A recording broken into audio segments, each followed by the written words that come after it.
الذي تساءلون به والأرحام إن الله كان عليكم رقيبا يا أيها الذين آمنوا اتقوا الله وقولوا قولا سديدا يصلح لكم أعمالكم ويغفر لكم ذنوبكم ومن يطع الله ورسوله فقد فاز فوزا عظيما أما بعد فإن خير الحديث كتاب الله وخير الهدي هدي محمد صلى الله عليه وسلم وشر الأمور محدثاتها وكل محدثة بدعة وكل بدعة ضلالة وكل ضلالة في النار. أما بعد فقال الله سبحانه وتعالى في القرآن المجيد: أعوذ بالله السميع العليم من الشيطان الرجيم يا أيها الذين آمنوا اجتنبوا كثيرا من الظن إن بعض الظن إثم ولا تجسسوا ولا يغتب بعضكم بعضا أيحب أحدكم أن يأكل لحم أخيه ميتا فكرهتموه واتقوا الله ان اللہ تواب الرحیم.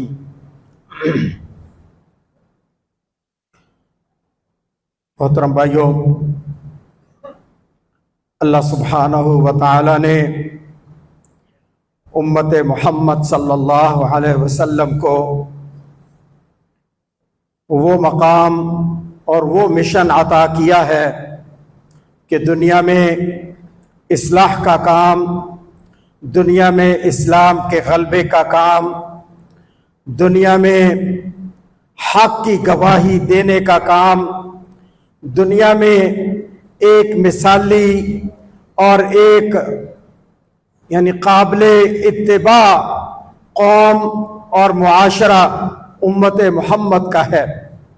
یہ اتنا بڑا مشن ہے، اس کے لیے مسلمانوں کا آپس میں جڑ کے رہنا، اتفاق اور اتحاد کے ساتھ رہنا، مسلمانوں کا آپس میں ایک دوسرے کے ساتھ محبت کرنا، ایک دوسرے کی عزت کے رکھوالے بن کے ایک دوسرے کے کندھے کے ساتھ کندھا ملا کے چلنا، اس کے بغیر اس مشن میں کامیابی ممکن نہیں ہے.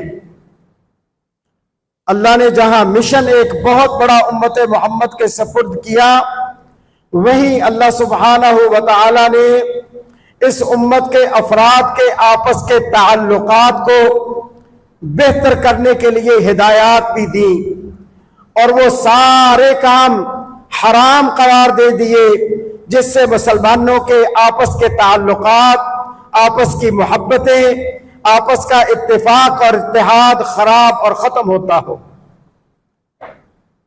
وہ باتیں جو معاشروں کو مضبوط کرتی ہیں ان باتوں کا حکم دے دیا. ایک دوسرے کو سلام کہا کرو، ایک دوسرے کو کھانا کھلایا کرو، افشوا السلام وطعموا الطعام، کھانا کھلاؤ، خوب سلام کہو، ایک دوسرے کے ساتھ محبت سے رہو. آپ کا ہمسایہ بھوکا سوئے اور آپ کھا کے سوئے، یہ اسلام نہیں ہے. یہ کیا ہدایات ہیں کہ یہ اتفاق اور اتحاد اور آپس کی محبتوں کو مضبوط کرنے کے لیے ہدایات ہیں. پھر وہ کام اللہ نے حرام قرار دے دیے جس سے تعلقات بگڑتے ہوں. بدظنی نہیں کرنی، جاسوسی نہیں کرنی، غیبت نہیں کرنی، نمیمہ نہیں کرنا، کیونکہ اس سے آپس کے تعلقات خراب ہوتے ہیں. اللہ سبحانہ و تعالی نے قرآن مجید میں سورہ حجرات جو نازل کی ہے، یہ ایسے موقع پہ سورہ نازل ہوئی ہے جب اسلامی معاشرہ اپنی شکل پکڑ رہا تھا، اسلامی معاشرہ نیا نیا تشکیل پا رہا تھا. مختلف قبائل سے، مختلف جگہوں سے مسلمان چل کے مدینہ پہنچ رہے تھے. وہ مسلمان جو بکھرے ہوئے تھے، کسی قبیلے میں کسی نے اسلام قبول کر لیا، سارے لوگ اس کے پیچھے پڑے ہوئے ہیں. ایک وقت تھا کہ وہ ساری صعوبتیں برداشت کر رہا تھا، پھر اللہ کے نبی صلی اللہ علیہ وسلم نے ہجرت فرما کے مدینے کو مسلمانوں کا ایک ملک، ایک معاشرہ اور مسلمانوں کے ایک پناہ کی جگہ بنا دی۔ اب مسلمان یہاں جمع ہونا شروع ہو گئے ہیں۔ ہجرت کے فوراً بعد جو سورت نازل ہوئی ہے وہ سورہ حجرات ہے۔ اس میں اللہ سبحانہ و تعالیٰ نے وہ ساری ہدایات نازل فرمائی جس سے یہ معاشرہ مضبوط، متحد اور آپس میں محبت کرنے والا بن جائے۔ آپ اگر سورہ حجرات کا مطالعہ کریں تو آپ کو معاشرے کو مضبوط کرنے کی بنیادیں ملیں گی اور ان باتوں سے آگہی ملے گی جس سے مسلمانوں کے معاشرے بکھر جاتے ہیں، آپس کی لڑائیاں بڑھ جاتی ہیں، محبتیں نفرتوں میں بدل جاتی ہیں، مخالفتیں اور عداوتیں جنم لیتی ہیں، وہ سارے کام حرام قرار دے دیے۔ اور اللہ نے یہ جو سورہ میں آیت نازل فرمائی ہے، یا ایھا الذین آمنوا اجتنبوا کثیرا من الظن، اے مسلمانوں تم بد ظنی سے پرہیز کیا کرو، بد ظنی سے اجتناب کیا کرو۔ بد ظنی کیا ہے کہ آپ کے پاس کوئی ثبوت نہیں ہے، آپ کے پاس کوئی مشاہدہ نہیں ہے کہ آپ نے کوئی گڑبڑ ہوتی دیکھی ہو، گڑبڑ ہوتی آپ کو ثبوت کے ساتھ پہنچی ہو۔ آپ کا محض ایک گمان، ایک خیال ہوتا ہے کہ فلاں نے ایسا کیا ہوگا، فلاں نے ایسا کہا ہوگا، فلاں نے ایسا سوچا ہوگا۔ یہ ہمارا ایک قسم کا گمان ہوتا ہے، اس کے لیے نہ کوئی ثبوت ہوتا ہے، اس کے لیے نہ کوئی مشاہدہ ہوتا ہے۔ ہم محض اپنے خیال اور گمان کی بنیاد پہ کسی بھائی کے بارے میں رائے قائم کر لیتے ہیں، اس نے میرے بارے میں یہ کہا ہوگا، اس نے یہ کام کیا ہوگا۔ اب اس نے کیا ہے یا نہیں کیا اس کا کوئی ثبوت ہمارے پاس نہیں ہے، اور یہ بدگمانی، اس کو منع کیا گیا اور حسن ظن کا حکم دیا۔ دوسرے کے بارے میں اچھا ظن رکھو، دوسرے کے بارے میں اچھا خیال، اچھا گمان رکھو اور بدظنی سے پرہیز کرو۔ اللہ کے نبی صلی اللہ علیہ وسلم نے ارشاد فرمایا، ایاکم والظن، تم اپنی جو ایسٹیمیٹس ہیں، اپنے جو خیالات ہیں دوسرے کے بارے میں، گمان ہے آپ کے، اس سے بچا کرو بدظنی سے۔ فإن الظن اکذب الحدیث، اس میں کوئی شک نہیں ہے کہ بدظنی سب سے جھوٹی بات ہے۔ یہ جھوٹ ہے، شیطان یہ جھوٹ آپ کے دماغ میں ڈالتا ہے، کیونکہ شیطان کی کوشش یہ ہوتی ہے کہ مسلمانوں کو آپس میں لڑایا جائے، ان کے آپس کے تعلقات خراب کیے جائیں، ان کی محبتوں کو ختم کر کے عداوتوں کو فروغ دیا جائے، یہ اس کا مشن ہے۔ تو اس کے لیے وہ بدگمانیاں پھیلاتا ہے۔ تو اللہ کے نبی نے فرمایا کہ بدظنی ایک بہت جھوٹی بات ہے، فإن الظن اکذب الحدیث، یہ بدظنی سے منع کیا۔ اللہ اکبر۔ اور کیا فرمایا، وَلَا يَغْتَبْ بَعْضُكُمْ بَعْضًا، اور ایک دوسرے کی غیبت نہیں کرنی۔ یہ غیبت جو ہے مسلمانوں کے درمیان اتنی عام ہو گئی ہے، اتنا یہ ایک قسم کا پیس ٹائم بن گیا ہے، ہماری انٹرٹینمنٹ بن گئی ہے۔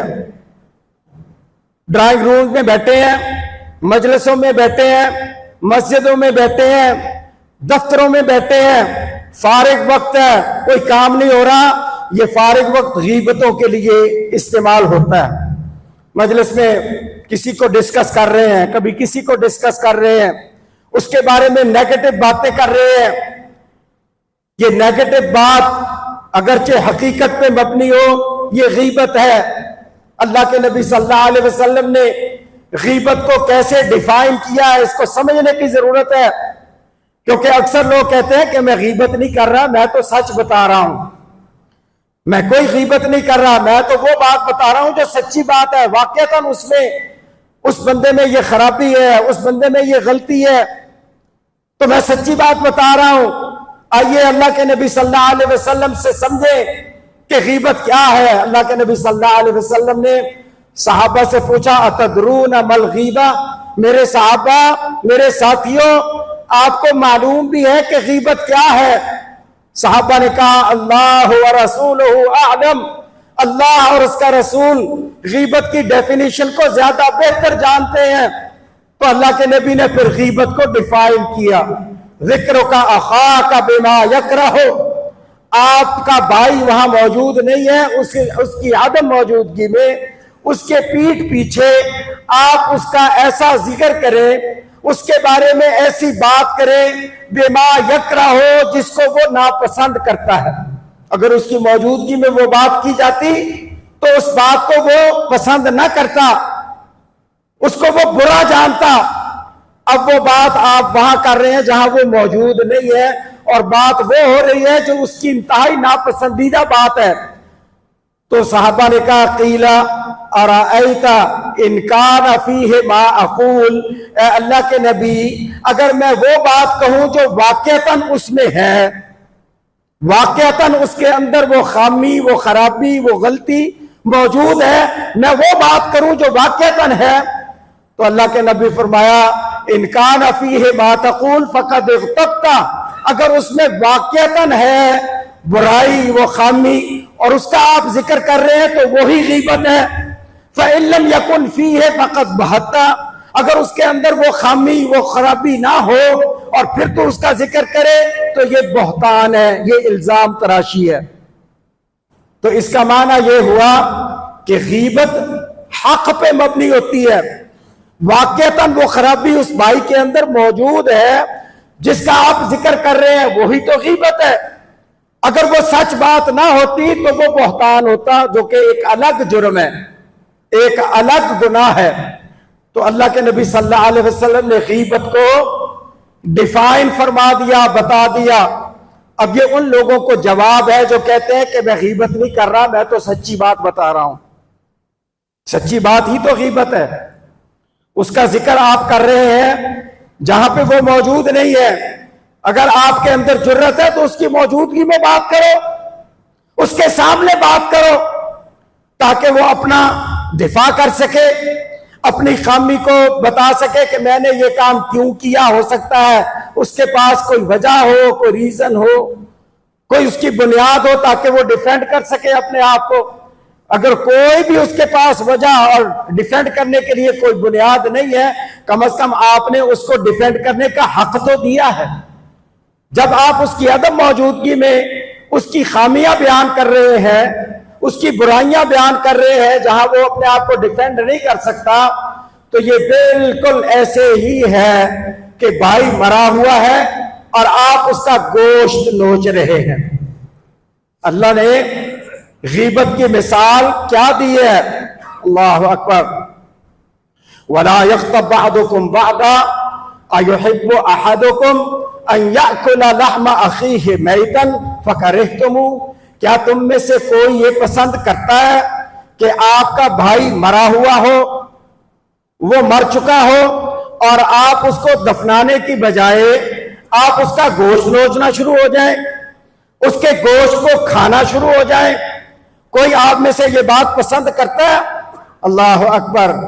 اللہ نے اس کی کراہت اور اس کی ناپسندیدگی بیان اس انداز سے بتائی کہ کسی کو بھی انکار نہیں ہو سکتا کہ کوئی بھی یہ بات پسند نہیں کرتا۔ اللہ کے نبی صلی اللہ علیہ وسلم نے ایک مرتبہ صحابہ سے کہا کہ میرے صحابہ تم وہ بو محسوس کر رہے ہو جو بو میں محسوس کر رہا ہوں؟ یہ بو کیا ہوتی ہے؟ ہوتا یہ ہے کہ انسان جب نیک اعمال کرتا ہے، نیکی میں ایک اعلیٰ درجے پہ پہنچ جاتا ہے، تو اس کے احساسات، اس کے جو سینسز ہیں نا، 5 سینسز، اس میں بہت زیادہ لطافت اور پیورٹی آ جاتی ہے۔ وہ گناہوں سے بدبو محسوس کرنے لگتا ہے اور نیکیوں سے اس کو خوشبو آنے لگتی ہے۔ یہ وہ لیول ہے نیکیوں کا، یہ وہ لیول ہے انسان کے کردار کے اعلیٰ ہونے کا کہ اس کو گناہوں سے بدبو آنے لگے اور نیکیوں سے اس کو خوشبو آنے لگے۔ چونکہ اللہ کے نبی صلی اللہ علیہ وسلم بہت اعلیٰ معیار پہ تھے، ان کا دل صاف، ان کے اعمال خالص، ان کا کردار بہت اعلیٰ، تو ان کی اعلیٰ ترین نیکیوں کی وجہ سے اللہ کے نبی کو یہ صلاحیت حاصل ہو چکی تھی کہ وہ گناہوں سے بدبو محسوس کرتے تھے اور نیکیوں سے خوشبو محسوس کرتے تھے۔ تو اللہ کے نبی صلی اللہ علیہ وسلم نے صحابہ کو بتایا کہ میں وہ بو محسوس کر رہا ہوں، تم وہ بو محسوس کر رہے ہو؟ تو صحابہ نے پوچھا اللہ کے نبی کس بات کی بو آ رہی ہے؟ اللہ کے نبی صلی اللہ علیہ وسلم نے فرمایا کہ یہ جو غیبتیں ہوتی ہیں، ان غیبتوں کی وجہ سے میں وہ بدبو محسوس کر رہا ہوں جو ان غیبتوں کی وجہ سے ہوتی ہے۔ ظاہر ہے جب کوئی فوت ہو جاتا ہے، کوئی مر جاتا ہے، تو اگر اس کو وقت پہ نہ دفنایا جائے تو اس کے جسم سے بدبو آنے لگتی ہے۔ اب اس بھائی کو جو وہاں موجود نہیں ہے، اس کو تشبیہ دی ہے ایک مرے ہوئے بھائی سے، اور اس کی غیبتوں کو تشبیہ دی ہے مرے ہوئے گوشت کھانے سے۔ اب مردار کا گوشت انتہائی بدبودار ہوتا ہے، تو اللہ کے نبی صلی اللہ علیہ وسلم نے غیبت کو ایک بدبودار عمل قرار دیا، ایک بدبودار عمل قرار دیا، اور اس کی مثال ایک حدیث ہے، آپ سن لیجئے وہ حدیث۔ اللہ اکبر۔ اللہ کے نبی صلی اللہ علیہ وسلم حالت سفر میں تھے، اور عربوں کا قاعدہ ہوتا تھا کہ جب وہ سفر کرتے، چونکہ سفر لمبے لمبے ہوتے تھے، تو وہ اپنے ساتھ خیمہ، کھانے پینے کا سامان، اور کوئی افورڈ کر سکتا تھا تو خادم، ہیلپ کرنے والا، وہ ساتھ رکھتے تھے۔ تو ایسے ہی ایک سفر کے دوران خیمہ زن تھے، اللہ کے نبی الگ خیمے میں تھے، اور ابو بکر صدیق رضی اللہ تعالی عنہ اور عمر فاروق رضی اللہ تعالی عنہ الگ خیمے میں تھے، اور ان دونوں کا ایک خادم بھی ساتھ تھا جو اللہ کے نبی کی خدمت کے لیے بھی تھا، اور یہ شیخین دونوں کی خدمت کے لیے بھی وہ خادم موجود تھا۔ تو اٹھے تو دیکھا کہ ناشتے کا کوئی انتظام نہیں ہے، اور جس نے ناشتے کا انتظام کرنا ہے وہ تو سویا ہوا ہے، خادم جو ہے وہ سویا ہوا ہے۔ تو یہ دونوں باتیں کرنے لگے خادم کے بارے میں، دیکھو یہ کتنا سست ہے، یہ کتنا غیر ذمہ دار ہے، کھانا بنانا تو دور کی بات ہے، یہ تو اپنی نیند سے نہیں جاگا، یہ تو نیند سے نہیں اٹھا۔ تو اس کی کچھ برائیاں بیان کی شیخین نے، اس حالت میں کہ وہ سن نہیں رہا تھا، وہ سو رہا تھا۔ تو اس کو اٹھایا، اٹھا کے کہنے لگے کہ تم نے کچھ تیار نہیں کیا، تو جاؤ اللہ کے نبی صلی اللہ علیہ وسلم کے خیمے میں جاؤ، جا کے ان کو ہمارا سلام پہنچانا، ہماری طرف سے سلام کہنا، اور ساتھ کہنا کہ ابو بکر اور عمر آپ سے کچھ سالن مانگ رہے ہیں، کچھ سالن دے دیجئے کہ ہم ناشتہ کر لیں۔ تو وہ خادم گیا، اس نے سلام کیا، اور ابو بکر اور عمر کا سلام ان کو پہنچایا رضی اللہ تعالی عنہما، اور ساتھ وہ درخواست بتائی کہ یہ سالن مانگ رہے ہیں، یہ شیخین آپ سے کچھ سالن کا یعنی کہہ رہے ہیں کہ سالن دے دیں۔ اللہ کے نبی صلی اللہ علیہ وسلم نے کہا میرا سلام بھی ان کو کہنا، اور ان کو کہہ دینا کہ تم نے سالن کھا لیا، تم سالن کھا چکے ہو۔ تو جیسے ہی خادم نے شیخین کو آ کے اللہ کے نبی کا یہ جواب پہنچایا کہ آپ تو سالن کھا چکے ہیں، ان کی تو پاؤں تلے سے زمین نکل گئی، تو پریشان ہوئے، فوراً اٹھ کے بھاگے اللہ کے نبی کے خیمے کی طرف، اندر آنے کی اجازت مانگی، سلام کیا، اور اللہ کے نبی سے کہا اللہ کے نبی خادم ہمارا یہ کہہ رہا ہے کہ آپ نے سالن کھا لیا، ہم نے تو سالن مانگا تھا آپ سے، ہم نے کون سا سالن کھایا ہے؟ اللہ کے نبی صلی اللہ علیہ وسلم نے فرمایا آپ نے اپنے بھائی کی جو غیبت کی ہے، اس کی نیند کے دوران اس کی جو برائیاں کی ہیں، یہ آپ نے وہ مردار کھایا ہے، اور اللہ کی قسم میں تمہارے دانتوں میں اس کے ذرات بھی دیکھ رہا ہوں، میں وہ ذرات دیکھ رہا ہوں جو تمہارے دانتوں میں وہ گوشت کھانے سے ہیں۔ اللہ اکبر۔ فوراً پشیمان ہوئے، نادم ہوئے، اور اللہ کے نبی سے کہنے لگے اللہ کے نبی اللہ ہمیں معاف کر دے، آپ بھی ہمارے لیے دعا کریں کہ اللہ ہمارا یہ خطا، یہ غلطی معاف فرما دے۔ اللہ کے نبی نے پتہ کیا جواب دیا ہے؟ عام طور پہ اللہ کے نبی سے استغفار کی کوئی درخواست ہوتی، اللہ کے نبی فوراً اس کے لیے استغفار کرتے، لیکن غیبت کے معاملے میں اللہ کے نبی کا جواب پتہ کیا تھا؟ یہ بڑا زبردست جواب ہے اللہ کے نبی کا، اس پہ غور کیجئے گا۔ اللہ کے نبی نے فرمایا وہ تمہیں معاف کرے گا جس کی غیبت تم نے کی ہے. اللہ سے معافی مانگنے سے پہلے تم اس سے معافی مانگو جس کی تم نے غیبت کی ہے, وہ تمہیں معاف کرے گا. اللہ اکبر. یہ یہاں سے کیا پتہ چلتا ہے؟ جس کی غیبت کی جاتی ہے نا, جس کا غیبت ہو رہی ہوتی ہے, یہ دراصل اس سے معافی مانگنے کا معاملہ ہو رہا ہوتا ہے. ہم تو اس کو ڈاؤن کرنے کے لیے, اس کو ڈسکریڈٹ کرنے کے لیے باتیں کرتے ہیں.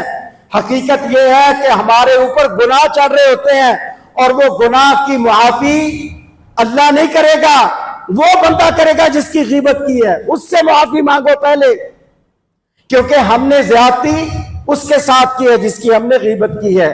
اس کی ساکھ کو, اس کی عزت اور وقار کو ہم نے مجروح کیا ہے. یہ ایسا آفینس ہے, ایسا گناہ ہے, ایسی در اندازی ہے کہ جس کی معافی وہ کرے گا جس کے ساتھ ہم نے یہ ظلم اور زیادتی کی ہے. تو اللہ کے نبی نے کہا جاؤ اس سے معافی مانگو. یہاں سے کیا پتہ چلتا ہے کہ جس کی غیبت کی جائے وہ چاہے نوکر ہو, چاہے ہمارا ماتحت ہو, چاہے ہمارا کولیگ ہو, چاہے ہمارا رشتہ دار ہو, چاہے ہمارا ہمسایہ ہو, چاہے ہمارا مسجد کا فیلو ہو کہ وہ ہمارے ساتھ نماز پڑھتا ہے, چاہے وہ ہمارا امام ہو. یہ عام طور پہ غیبتیں ان لوگوں کے بارے میں ہوتی ہیں, ہماری مسجد میں آنے والے کسی بندے کے بارے میں, ہمارے کسی کولیگ کے بارے میں, ہمارے کسی کو ورکر کے بارے میں. ہم یہ ساری باتیں کر رہے ہوتے ہیں. حقیقت یہ ہے کہ یہ ایسا قرض ہے جو ہمارے سر پہ چڑھتا جا رہا ہے اور اس کی معافی کی کوئی شکل نہیں ہے. اسی لیے ایک حدیث میں اللہ اکبر فرمایا گیا کہ یہ ایک ایسا قرض ہے جو عام قرض سے زیادہ سخت ہے.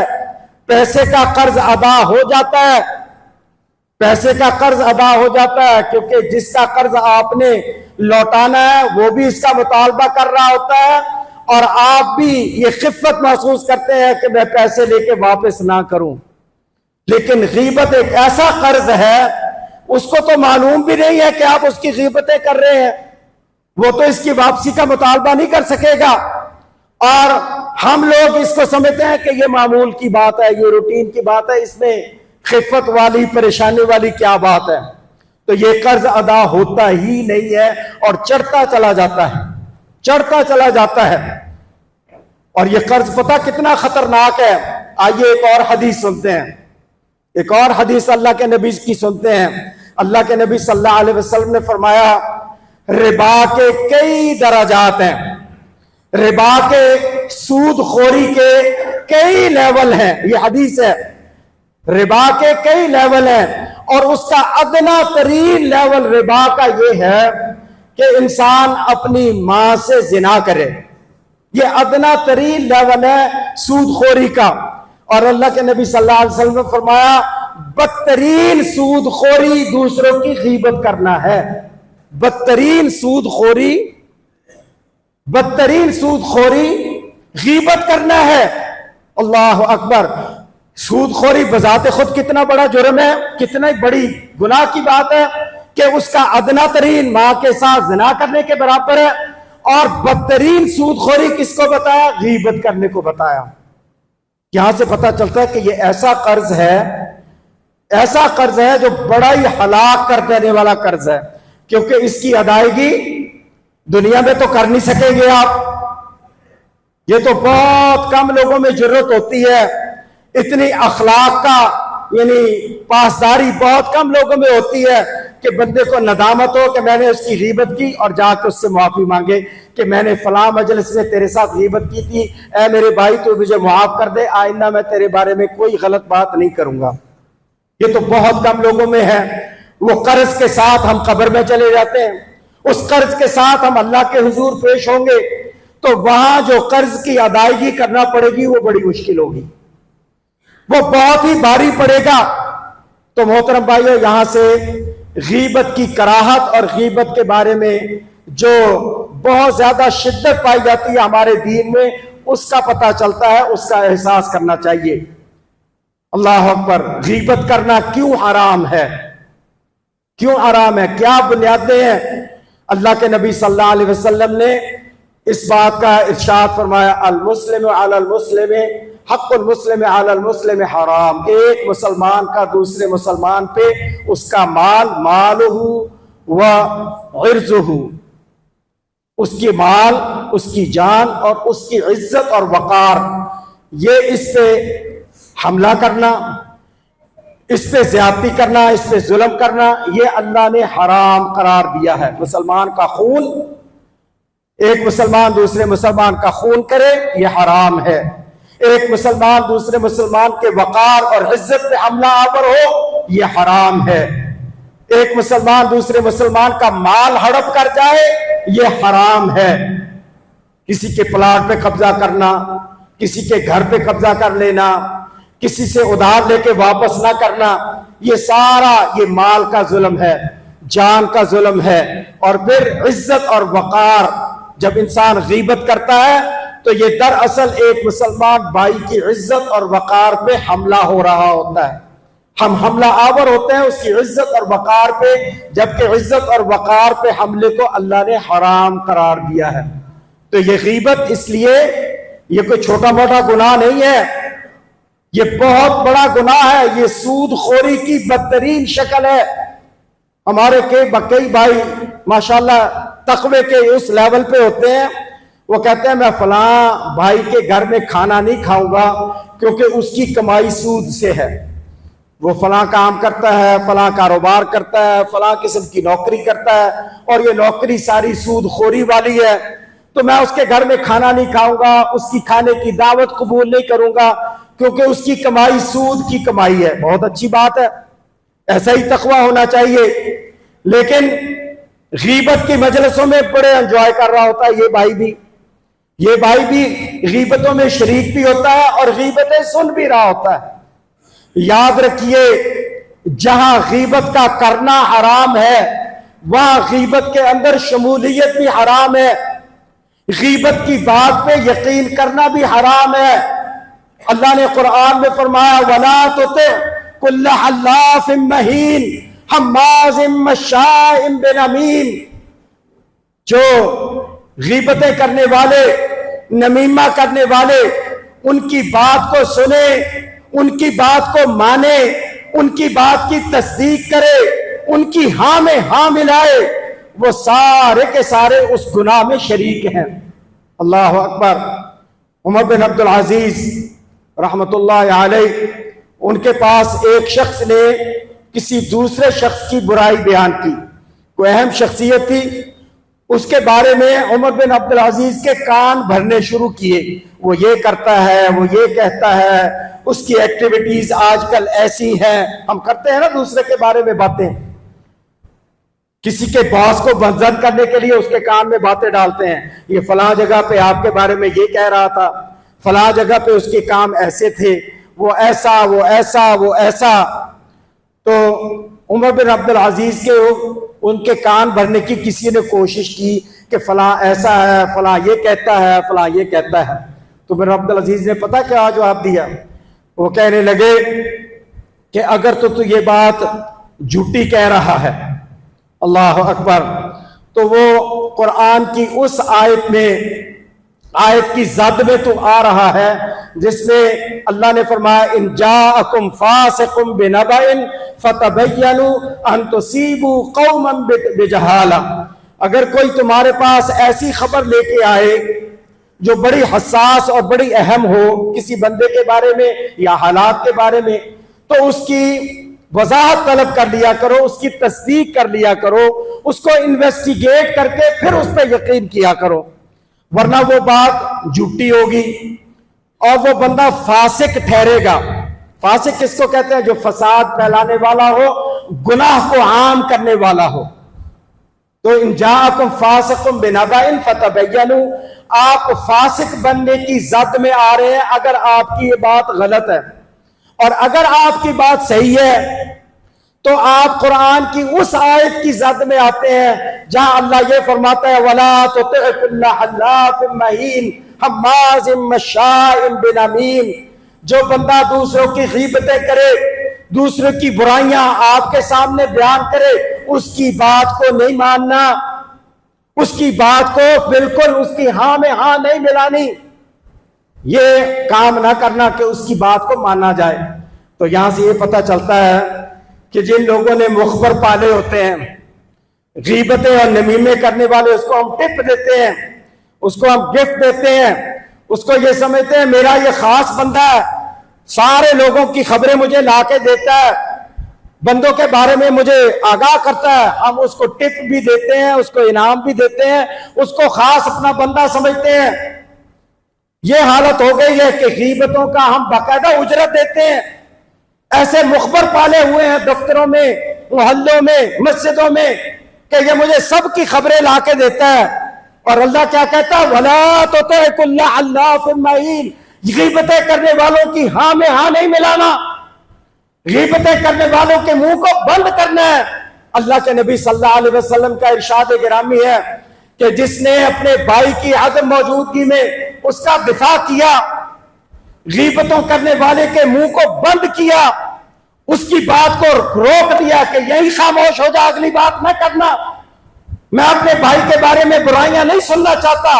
جو بندہ اپنے بھائی کا دفاع کرے اس کی عدم موجودگی میں، حدیث میں آتا ہے اللہ سبحانہ و تعالی اس کا چہرہ جہنم کی آگ سے بچا لے گا، اس کو محفوظ کر دے گا۔ جس نے دنیا میں اپنے بھائی کی عدم موجودگی میں اس کا دفاع کیا، اس کی برائیاں بیان ہو رہی تھی، اس نے اس کام کو روکا، غیبت کرنے والے کے منہ کو بند کیا اور کہا کہ خبردار غیبتیں بند کرو، یہ کام اچھا نہیں ہے۔ اس کا اتنا بڑا اجر اللہ کے نبی نے بیان فرمایا کہ وہ شخص جہنم سے آزاد ہوگا، اللہ اس کا قیامت کے دن جہنم سے دفاع کرے گا کہ جہنم کی آگ اس کو چھوئے تک نہ، کیونکہ اس نے دنیا میں اپنے بھائی کا دفاع کیا ہے۔ تو ہم تو غیبتوں کو انکریج کرتے ہیں، غیبتیں کرنے والے ہم نے پال رکھے ہوتے ہیں۔ اور اللہ کے نبی کی حدیث دیکھ لو اور قرآن کی آیت دیکھ لو، وَلَا تُطِعْ كُلَّ حَلَّافٍ مَّهِينٍ، ایسے لوگوں کی بات کو نہیں ماننا، ایسے لوگوں کی باتوں پہ یقین نہیں کرنا جو دوسروں کی برائیاں بیان کرتے ہوں۔ تو یہ محترم بھائیو، اگر ان ہدایات پہ عمل کیا جائے تو یقیناً ہماری مسجدیں، ہمارے محلے، ہمارے ڈرائنگ رومز بہت زیادہ پاکیزہ بن جائیں گے۔ ہمارے ڈرائنگ روم غیبتوں کا مرکز، ہماری مسجدیں غیبتوں کا مرکز، ہمارے دفاتر غیبتوں کے مرکز، ہماری مجلسیں غیبتوں کے مرکز۔ برکتیں کہاں سے آئیں گی؟ اللہ کی رحمتیں کہاں سے آئیں گی؟ ہمارے حالات کیسے ٹھیک ہوں گے؟ مسلمانوں کے اندر اتفاق اور اتحاد کیسے پیدا ہوگا؟ ہم دشمنوں کے مقابلے میں مضبوط کیسے ہو سکیں گے؟ ہم تو آپس میں بٹے ہوئے، آپس میں عداوتیں، نفرتیں رکھنے والے، نفرتوں کو پالنے والے، نفرتوں کو فروغ دینے والے۔ تو یہ وہ عمل ہے جو نفرتوں کو جنم دیتا ہے، جو شکایات کو جنم دیتا ہے، اور آپس کے تعلقات خراب ہو جاتے ہیں۔ ان تعلقات کی خرابی کی وجہ سے مسلم معاشرہ کمزور ہوتا ہے، اور وہ جو بڑا مشن اللہ نے امت محمد کے سپرد کیا ہے اس کی طرف پھر کسی کی توجہ نہیں رہ جاتی۔ ایک دوسرے کی ٹانگیں کھینچنا، ایک دوسرے کی برائیاں بیان کر کے اس کو ڈسکریڈٹ کرنا، اس کو اس مقام سے گرا دینا جس مقام پہ اللہ نے اس کو پہنچایا ہوا ہے، وہ ہمارے علماء ہوں، وہ ہمارے مشائخ ہوں، وہ ہمارے امام ہوں، وہ ہمارے کولیگز ہوں، ان سب کی غیبتیں کرنا، ان کی برائیاں بیان کرنا صرف حرام ہی نہیں ہے، بہت بڑا گناہ، بہت بڑا جرم ہے، جس کی سزا اس دنیا میں بھی ملے گی اور آخرت میں جو سزا ہوگی وہ تو بہت ہی شدید ہے۔ اللہ سبحانہ و تعالی ہمیں عمل کرنے اور سمجھنے کی توفیق دے۔ اقول قولی ھذا واستغفر اللہ لی ولکم۔ ان الحمد للہ نحمده ونستعینه ونستغفره ونعوذ باللہ من شرور انفسنا ومن سیئات اعمالنا، من يهده الله فلا مضل له ومن يضلل فلا هادي له، وأشهد أن لا إله إلا الله وحده لا شريك له، وأشهد أن محمدا عبده ورسوله۔